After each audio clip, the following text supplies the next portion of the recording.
చేసిన మన మహానాయకుడు, సంక్షేమానికి వారధి, సంక్షోభం వస్తే నేనున్నానని నిల్చునే వ్యక్తి, అభివృద్ధిలో అతనికి సాటి లేని మరో వ్యక్తి, నాయకుడంటే ఇలా ఉండాలని చూపించిన మనందరి ప్రియతమ నాయకులు గౌరవ ముఖ్యమంత్రి గారు చంద్రబాబు నాయుడు గారికి ప్రత్యేకంగా ధన్యవాదాలు, నమస్కారాలు తెలియజేసుకుంటూ, సంక్షోభం ఈ రాష్ట్రానికి ఎప్పుడొచ్చినా కూడా గుర్తొచ్చే ఒకే ఒక నాయకుడు చంద్రబాబు నాయుడు గారు.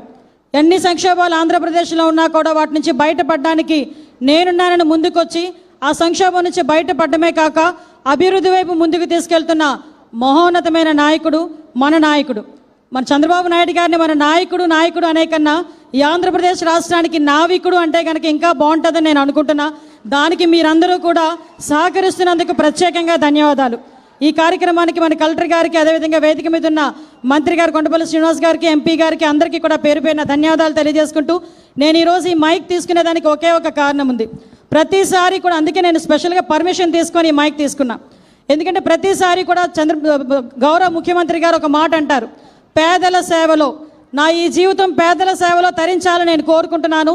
కాబట్టి ఏదైతే పెన్షన్ విధానాన్ని చేపట్టానో ఆ పెన్షన్ విధానాన్ని దేశంలోనే మన రాష్ట్రమే అత్యధికంగా పెన్షన్ ఇస్తుందని చెప్పడానికి, అదేవిధంగా పేదలకి నేనున్నానని చెప్పి ఈరోజు భరోసా కల్పించడానికి ప్రతి నెల కూడా 1వ తారీఖు అయ్యేసరికి ఏదో ఒక నియోజకవర్గంలోకి వచ్చి పేదల మధ్యన అతను గడిపి పేదల తాలూకా కష్ట సుఖాలు తెలుసుకొని తద్వారా తన ప్రణాళికను సిద్ధం చేసుకునే వ్యక్తి.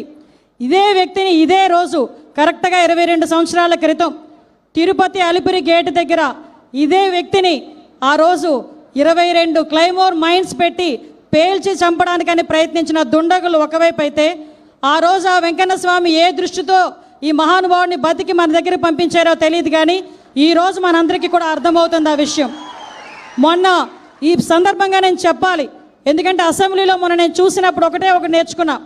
చంద్రబాబు నాయుడు గారిని చూస్తే ఇలాంటి మీటింగుల్లో ఒక సీఎంలా కనిపిస్తారు, అసెంబ్లీలో పవర్ పాయింట్ ప్రెజెంటేషన్ చేస్తే ఒక టీచర్లా కనిపిస్తారు, అదే ఒక వ్యాపారవేత్తల మీటింగ్లో కనిపిస్తే ఒక వ్యాపారవేత్తలా కనిపిస్తారు, ఒక ఆర్థిక శాస్త్రవేత్తల మీటింగ్లో కనిపిస్తే ఒక ఆర్థికవేత్తగా కనిపిస్తారు. అటువంటి వ్యక్తి ఈరోజు మన దగ్గర ముఖ్యమంత్రి స్థాయిలో ఉండి, ఈయన ముఖ్యమంత్రిగా చూడని సంవత్సరాలు లేదు. ఈరోజు ఈ దేశంలోనే అత్యధికంగా ఎక్కువ సంవత్సరాలు ముఖ్యమంత్రిగా చేసిన వ్యక్తి మన చంద్రబాబు నాయుడు గారు, మన ముఖ్యమంత్రి గారు. ఈరోజు ఆయన ఒకటే అనుకున్నారు, పేదల సేవలో నేను తరించాలి, పేదల సేవ గురించి నేను ఉండాలి అని అనుకున్నారు. ఆ ఉద్దేశంతోనే ఎన్నో సంక్షోభాలను ఎదుర్కోవడానికి ఈరోజు మనందరి ముందుకు పంపించిన ఆ దేవుడికి కూడా మనందరం కూడా ఈ వేదిక ద్వారా ధన్యవాదాలు తెలియజేయాలని మనస్ఫూర్తిగా మీ అందరికీ కూడా తెలియజేసుకుంటూ, ఆ మహానుభావుడికి ఆయురారోగ్యాలు ఇవ్వాలని, మీ అందరి ఆశీస్సులు ఉండాలని ఒకే ఒక మాట.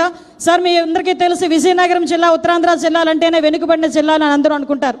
కానీ మీ సారథ్యంలో ఇక్కడున్న ప్రజాప్రతినిధులు కానీ ఇక్కడున్న అధికార యంత్రాంగం అంతా కూడా అభివృద్ధి చెందిన జిల్లాలుగా మార్చడానికి, అభివృద్ధి చెందిన జిల్లాలుగా ప్రకటించుకోవడానికి కూడా మీ ద్వారా పనిచేయడానికి మేమందరం కూడా సిద్ధంగా ఉన్నామని ఈ వేదిక ద్వారా తెలియజేసుకుంటూ, ఈ అవకాశం ఇచ్చిన మీ అందరికీ కూడా ప్రత్యేకంగా ధన్యవాదాలు, నమస్కారాలు తెలియజేసుకుని సెలవు తీసుకుంటున్నా.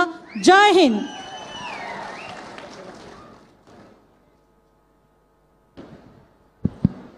ఇప్పుడు మనం ఎంతగానో ఎదురు చూస్తున్న మన ప్రియతమ ముఖ్యమంత్రి వర్యులు మనల్ని ఉద్దేశించి ప్రసంగిస్తారు.